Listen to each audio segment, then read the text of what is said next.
para sa Japan. Hey yo, what's up mga master? So this is 30 days challenge and 29 days before tayo mag-quit. Ito yung ating video. So yun na mga master, continuation pa rin tayo ng ating video, ng ating challenge kasi ang sabi ko dun sa first video is kukuha ako ng picture or magpapapicture ako isa sa mga kasama ko sa trabaho na lagi ko nakakasama and at the same time ito yung mga kahit pa paano nakaklose ko na rin sa company. At sa dulo ng video na to, ito yung tao or ito yung picture ng tao na nakakausap ko. Actually, Japanese to, no? Pero bago yung mga master, syempre, i-share ko naman sa inyo ang buong araw na nangyari ngayon. So, ngayon mga master is March 22 and 29 days na lang bago tayo umalis dito sa company and bago tayo umalis dito sa lugar kung saan ako nag-stay for 6 months. Actually, 7 months yan, no?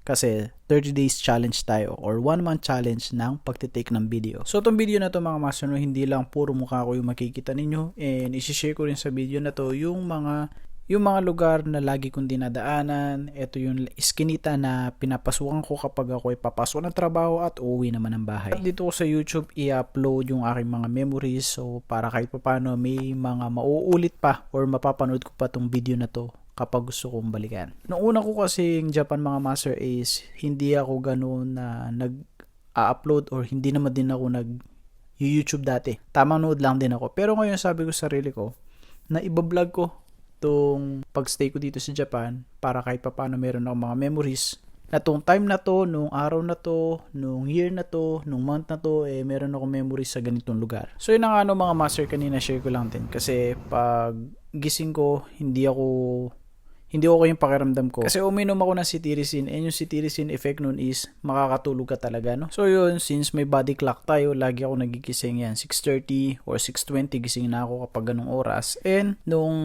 pagising ko talagang bigat na bigat pa gusto ko pang matulog. Pero since Friday ngayon at meron pa rin tayong pasok, syempre kailangan natin gumising na maaga. Yes sir! So yun, lutang moments ako kanina, no? Kasi pagdating ko sa company, yung bag ko sabi ko, parang nahiwanan ko yung lalagyan ako ng lunchbox. Then yun, no, sabi ko sa sarili ko para talagang hindi ako okay, lutang pa talaga ako, antok pa yung isip ko talaga. Pero nung pagbukas ko ng bag mga master, yun no, kahit pa paano nailagay ko pala itong aking lunchbox. So, may naalmusal naman tayo. So, yun, fast forward tayo. Pag katapos ko ng almusal, umakit na ako sa locker room. So, syempre, magpapalit na ako ng ng damit, uniform naman. And then, eto ang nakaka-bad trip kasi ang nakakainis lang is akala ko is meron pa akong uniform na extra dun sa may locker ko pero sad to say wala. So anong nangyari?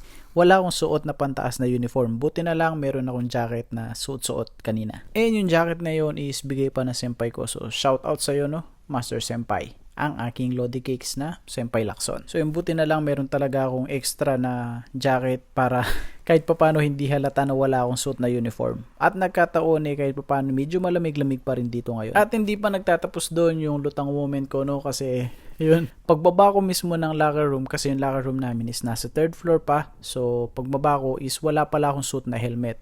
And yung helmet ko nasa loob ng locker room. At since nagkape muna ako, dinagdagan ko ng konting kape yung iniinom ko kasi lutang talaga ako ngayong araw. Pero ang kagandahan mga master kahit papano maayos naman yung naging trabaho ko, okay naman.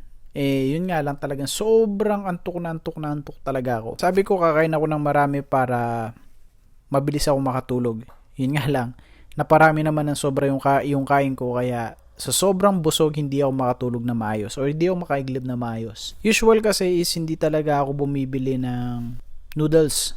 May nagbebenta kasi ng cup noodles dun sa canteen pero hindi talaga ako masyadong bumibili. Pero kanina kahit marami yung dala ko na lunch, napabili na rin ako ng cup noodles para kahit papano mas mabusog ako. At share ko na rin kasi ngayon napakaganda talaga ng panahon mga master. No? Hindi siya ganun sobrang lamig, may lamig pero nandun na rin yung agaw ng init at lamig kasi since pa sa spring na dito sa Japan, kahit paano umiinit-init na rin talaga. So yung mga master no, yun yung mga iskinita na pinapasukan ko. Ito, pauwi na ako niya ng bahay. At dito sa part na to is may mga groceries dito, may mga shop pero hindi ko na rin na-videohan. Ito yung iskinita na lagi at araw-araw kong dinadaanan pauwi at papasok ng company. So yun lang mga master no, and then i-share ko naman ngayon yung tao na nasa dulo ng video na to. Actually, Japanese to. And then, kahit papano itong tao na to is maaasahan siya kasi every time na yung mga gamit na ginagamit niya is kailangan ko, mas madali ako nakakairam sa kanya na okay lang kumbaga kahit pag sasabihan ko na maghihiram ako sa kanya is nakangiti naman. So karamihan mga master no, yung mga Japanese ganun. Okay naman sila kahit sa mga foreigner, mababait naman din sila. Kaya ito, pasalamat ako sa tao na to. Si Otasang. Yes sir. Di nga lang halata ang mukha niya.